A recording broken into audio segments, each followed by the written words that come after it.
Oke, bismillahirrahmanirrahim. Assalamualaikum warahmatullahi taala wabarakatuh. Kembali lagi di channel Rifki Akbari Hukum Keluarga. Jika merasa video ini bermanfaat, silakan share ke teman-temannya biar aku dapat pahala, kalian dapat pahala juga. Oke, kali ini kita menjawab teman-teman yang banyak yang nge-DM di Instagram. Rifki Al-Bukhari ya, kalau yang banyak nanya, "Bang, Instagramnya apa?" Rifki Al-Bukhari. Nanya gini, "Bang, aku ini lulus dari fakultas hukum ini sudah lama, Bang. Ada lagi, Bang, gue ini kerja sekarang, nggak ada hubungan sama hukum. Jadi aku mau tes tuh pasti kalah nggak sih sama teman-teman yang dia udah jadi advokat atau jadi legal drafter, atau mereka jadi posbakum atau magang di pengadilan. Aku ini pasti kalah, Bang." Terus ada, "Bang, gue itu nggak suka sama hukum, tapi gue ini mau masuk nih ke Mahkamah Agung nih, masih ada kesempatan nggak sih, Bang?" Kalau kalian berpikir seperti itu ya, sebenarnya aku di posisi tahun 2021 itu sama ya teman-teman nih, persis sama lah. Makanya di sini aku bikin beberapa video ini biar motivasi kalian. Buat apa sih untungnya aku? Aku tuh memikirkan Mahkamah Agung. Mahkamah Agung tuh butuh orang. Banyak pegawai itu yang sudah over kerjaannya gitu loh. Jadi gimana mau menghasilkan sesuatu produk hukum yang baik, pelayanan yang baik, kalau kekurangan orang. Makanya aku membuka teman-teman wawasannya tuh bahwa ayolah gabung ke Mahkamah Agung. Aku ceritakan sedikit lah ya. Jadi di tahun 2021 itu, aku lulus di tahun 2018 nih, ke tahun 2021. 19, 20, 21, 3 tahun, Bos. Jauh ya. Mungkin teman-teman ada yang, "Wah, saya udah 4 tahun, Bang. Saya udah 2 tahun." Aku 3 tahun gitu. Tapi buktinya kan bisa lulus kan. Nanti aku kasih tipsnya. Terus, "Bang, gua sekarang nggak kerja sesuai jurusanku dulu." Wajar itu ya. Banyak, hanya sedikit menurutku dari satu angkatan itu di kampus itu. Mungkin cuma 5 orang aja yang sesuai sama jalurnya berhubungan sama hukum. Sisanya ya apa pekerjaannya asal diterima ya ambil-ambil aja gitu ya. Nah, aku sedikit cerita. Di tahun 2021 aku tuh jiwanya sosialnya tinggi ya. Jadi aku berpikir, buat apa nyari uang? Gimana caranya hidup itu untuk bermanfaat buat orang lain. Nah itu. Jadi pagi nih subuh, aku ngajar warga di sekitar rumah, murid anak-anak kecilnya itu. Subuh sama ba'da maghrib, setelah maghrib ngajar ya, nggak ada hubungan sama hukum nih ngajar. Kedua, aku juga di hire oleh PLN ya, untuk membantu penyaluran dana-dananya ke masyarakat yang membutuhkan. Nggak ada hubungannya lagi nih, cuman membantu menyalurkan aja. Terus yang ketiga, kadang aku juga diundang beberapa kali untuk jadi motivator, dan kebanyakan pesertanya itu anak kalangan muda, remaja, bahkan anak SD gitu. Jadi beberapa kegiatanku tuh nggak ada hubungannya sama hukum, padat tapi nggak ada hubungannya sama hukum. Karena aku berpikir gini, ya tadi, kalau aku nyebarkan ilmu, aku dapat pahala, aku bantu orang masyarakat yang ekonominya lemah, aku juga dapat pahala. Aku bantu ngajar, dengan ilmuku aku ajarin ke anak kecil, dia sampai gede ngajarin ke anak-anaknya, aku juga dapat pahala nih. Jadi orientedku tuh gimana cara dapat pahala gitu ya. Nah, itu mungkin sama teman-teman di sini. Kerjaan nggak ada hubungan sama hukum, terus sudah lama lulus dari fakultas hukum, pengen gabung tapi saya nggak suka hukum. Oke. Jadi gini, yang perlu kunci untuk menjadi PNS itu belajar dan hoki. Hoki ini ya kalian berbuat baik lah, apapun agama kalian, ibadah lah yang lebih sering dibandingkan biasanya. Kedua, belajar. Jadi gini, kenapa aku tuh nggak suka sama hukum waktu itu? Aku nggak terlalu suka sama hukum itu. Jurusan juga orang tua yang milih, lulus ya nyuruh jadi PNS di Mahkamah Agung juga orang tua gitu kan. Tapi kenapa aku baru menyadari ternyata salah aku dalam belajar. Ini ya, kita ke materi, masuk ke materi ya. Jadi kerangka belajar itu harus dikonsep. Nggak bisa kita, wah aku hari ini mau belajar hukum perdata deh, hari ini aku mau belajar kompilasi hukum Islam deh, hari ini aku mau belajar undang-undang perkawinan deh, hari ini aku mau belajar undang-undang ketenaga kerjaan deh, gitu kan. Nggak bisa kalian memahami dengan sempurna kalau kalian tidak belajar dari awal. Maksudnya belajar dari awal kayak gimana bang? Jadi gini, kalian tuh harus belajar menguatkan di pengantar ilmu hukum. Kayak apa sih hukum itu gitu. Sumber-sumber hukum itu apa gitu kan. Terus macam-macam penafsiran gramatikal, penafsiran secara gramatikal, penafsiran secara historis, penafsiran secara filosofis, penafsiran secara mengkiaskan, membandingkan, komparasikan gitu kan. Jadi itu yang pertama-tama harus kalian teman-teman kuatkan gitu. Jadi apa bang yang harus langkah nih? Aku nih udah gak suka hukum, aku udah lama gak lulus. Kalian baca pengantar ilmu hukum. Buat apa? Biar kalian tahu nih sumber-sumber hukum itu apa aja sih. Jangan sampai kalian ditanya, nih misalkan ya, aku tanya, apa itu sumber hukum? Jangan kan tuh deh, apa itu artinya hukum?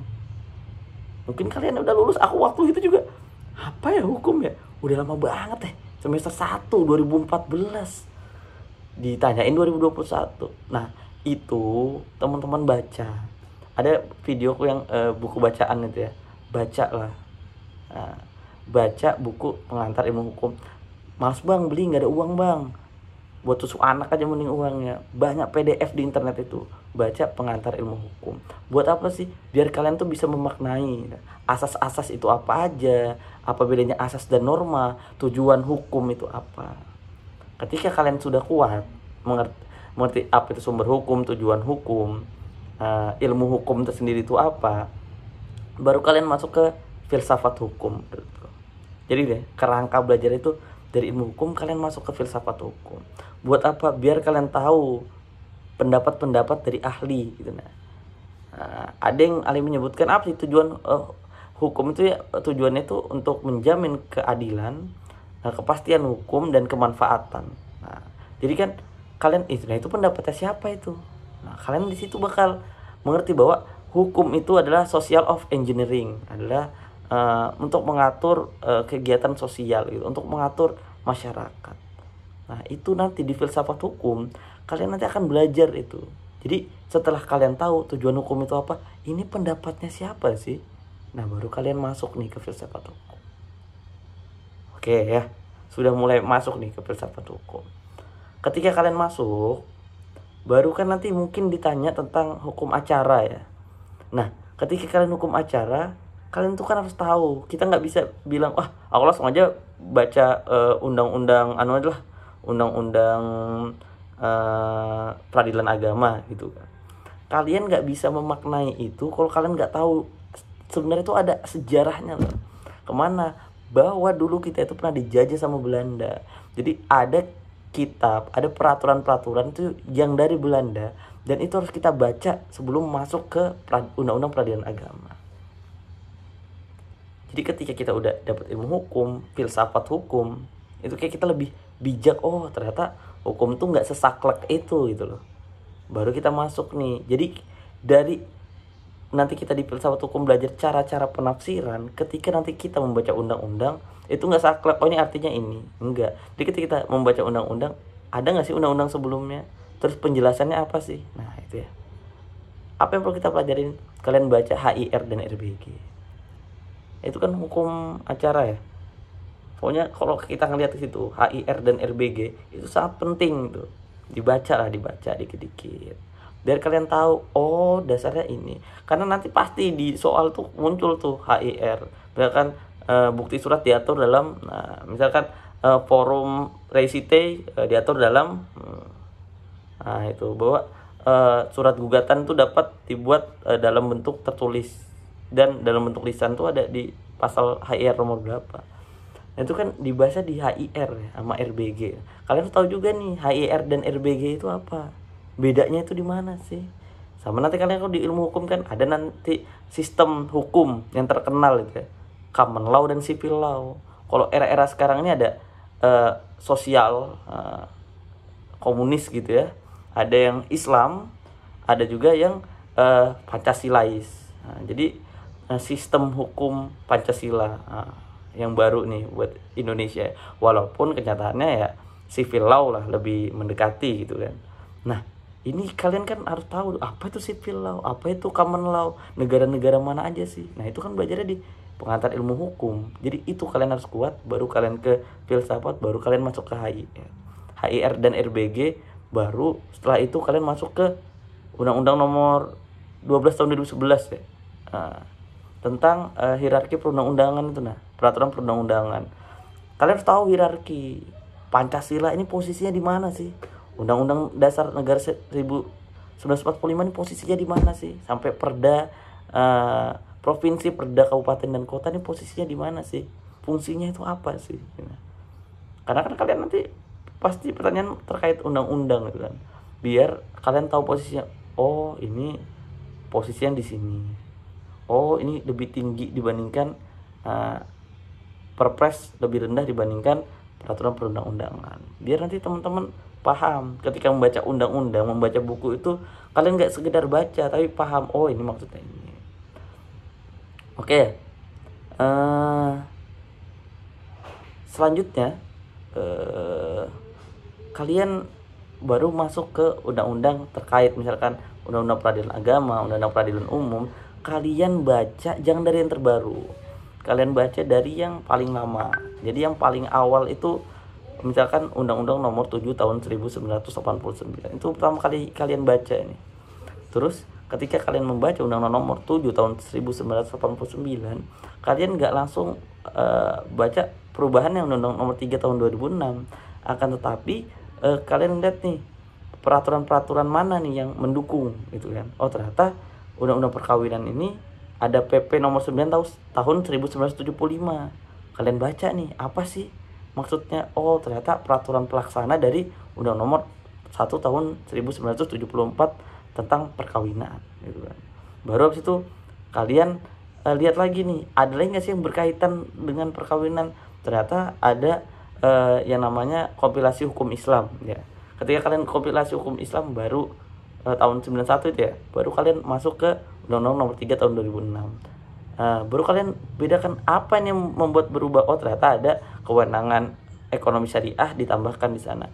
Baru kalian buka lagi Undang-Undang nomor 50 tahun 2009 ya. Apa perbedaannya dengan Undang-Undang nomor 3 tahun 2006 dan Undang-Undang nomor 7 tahun 1989? Oh, ternyata lebih menekankan kepada kayak hakim, peran-peran hakim, KY, tunjangan-tunjangan hakim.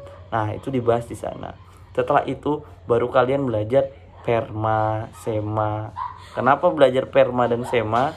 Karena itu adalah peraturan-peraturan yang mungkin diatur sama undang-undang ini belum rinci, belum jelas, akhirnya dijelaskan di Perma dan Sema ini. Oke. Nah, jadi kerangka berpikir itu yang bikin kalian lebih mudah nanti mempelajari. Jadi kalian kayak, kalau aku tuh kayak, oh ternyata sejarahnya kayak gini, oh maksudnya itu seperti ini, oh aturannya itu seperti ini. Jadi kita kayak tahu nih, oh kalau nggak ada di sini, kalau nggak ada di Sema, kita buka di Perma, nggak ada di Perma, kita buka di undang-undang. Ternyata undang-undang itu ada penjelasannya kan, kita buka penjelasannya. Sebenarnya kuncinya itu, aku pernah belajar itu dari salah satu hakim justisial tuh, dia bilang gini, kalian harus biasakan why. Ya, why. Jadi kenapa kok misalkan memanggil pihak itu harus ada waktu 3 hari sebelum waktu sidang gitu? Kenapa ndak hari ini panggil besok suruh datang gitu kan? Nah, jadi ya kepo kita gitu kan. Dasarnya apa, dasar hukumnya? Baru kita buka di HIR. Baru kita ngeliat lagi. HIR itu kan secara legisme ya. Jadi kalian memakai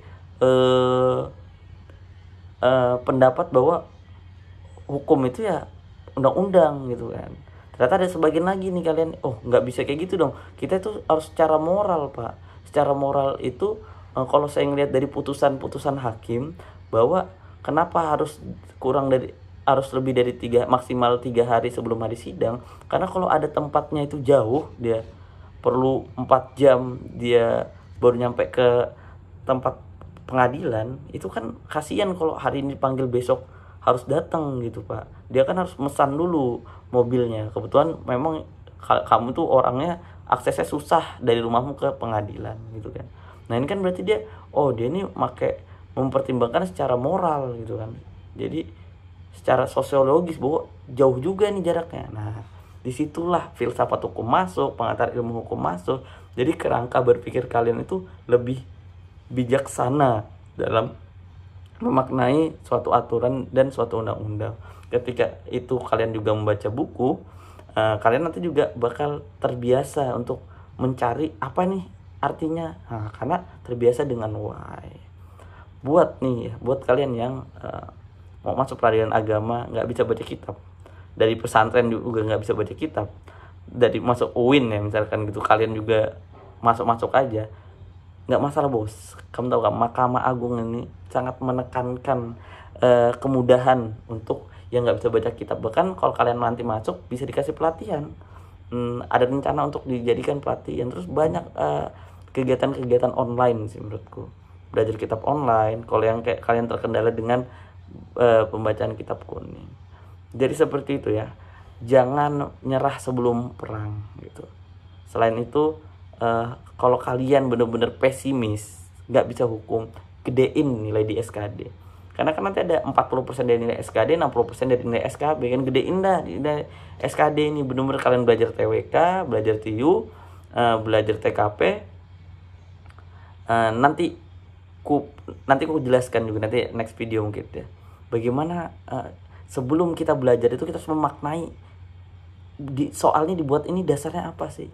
Karena nanti ada peraturannya kan, nanti belajar tuh nggak jauh-jauh dari peraturan itu. Nah, gitu. Sama buat kalian yang nanti belajar SKB, kalian tuh nggak mungkin ditanya terkait seperti ini. Misalkan ada orang nih, dia isbat nikah. Isbat nikah itu nikahnya nggak tercatat, baru diajukan ke pengadilan agama. Ternyata sama majelis hakim ditolak, sedangkan mereka ini ada anaknya. Nah maka anaknya ini bagaimana biar dia mendapat haknya sebagai anak dari orang tua ini, bahwa dia ini ingin ditetapkan bahwa si anak ini merupakan anak biologis dari orang tua ini, pasangan ini. Gimana caranya? Apa yang harus diajukan, permohonan apa? Gak mungkin ditanya kayak gitu bos. Pasti kamu kayak ditanya dasar-dasarnya, paling apa alasan perceraian gitu ya. Kalau suami ingin mengajukan cerai kepada istrinya, diajukan di pengadilan mana? Penggugat kah? Di tempat kediaman istri kah? Tempat kediaman suami di ibu kota, di Jakarta Pusat, atau di tempat pernikahan mereka? Mungkin seperti itu, simpel aja lah ya. Nah jadi mungkin itu sedikit gambaran buat teman-teman yang masih merasa nggak ada motivasi karena ngerasa nggak bisa. Sebenarnya bukan nggak bisa, kalian kurang baca aja. Nanti kalau saya sering baca akan membuka wawasan kalian kok. Mungkin itu saja yang dapat saya sampaikan. Mohon maaf bila ada kesalahan. Wassalamualaikum warahmatullahi taala wabarakatuh.